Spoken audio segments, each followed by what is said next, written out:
Earth has about 370 quintillion gallons of water. If all that water was inside a single drop, it'd be 860 miles wide. Of course, it's not. Earth's water can be found all over the planet. Earth's water budget tells us where that water is and what form it takes.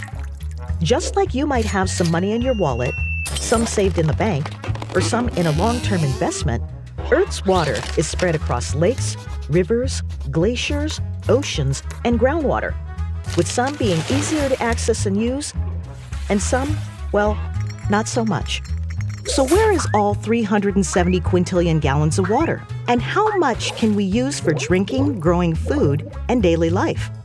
If you've seen a picture of Earth from space, or if you're lucky enough to have been to space, it'll be no surprise that most of Earth's water, a whopping 96.5% of it, is in Earth's oceans. While this salty water provides a great habitat for all sorts of marine life and makes a nice setting for surfing a wave, the water in Earth's oceans isn't drinkable.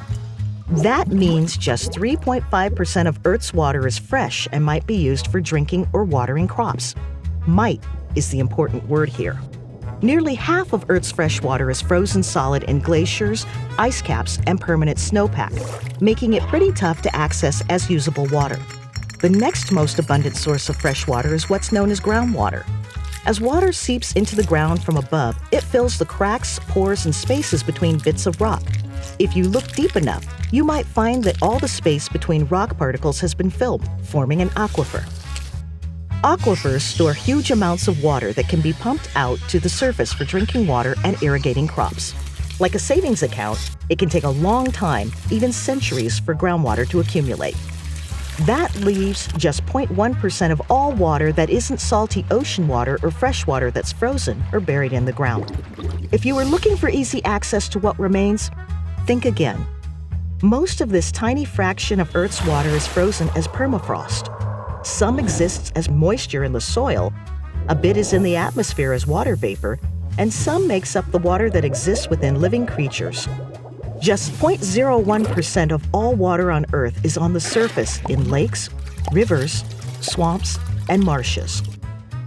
Most water on Earth has been here for billions of years, and during that time, any single drop might have moved between different parts of Earth's water budget.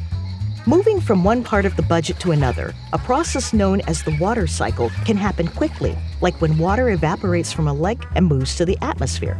It can also happen slowly, like when water makes its way deep underground. Understanding where these different forms of water exist and how they move is an important part of understanding our planet and planning for future water needs. NASA has a fleet of satellites studying the location and movement of Earth's water, each designed to measure certain types of water.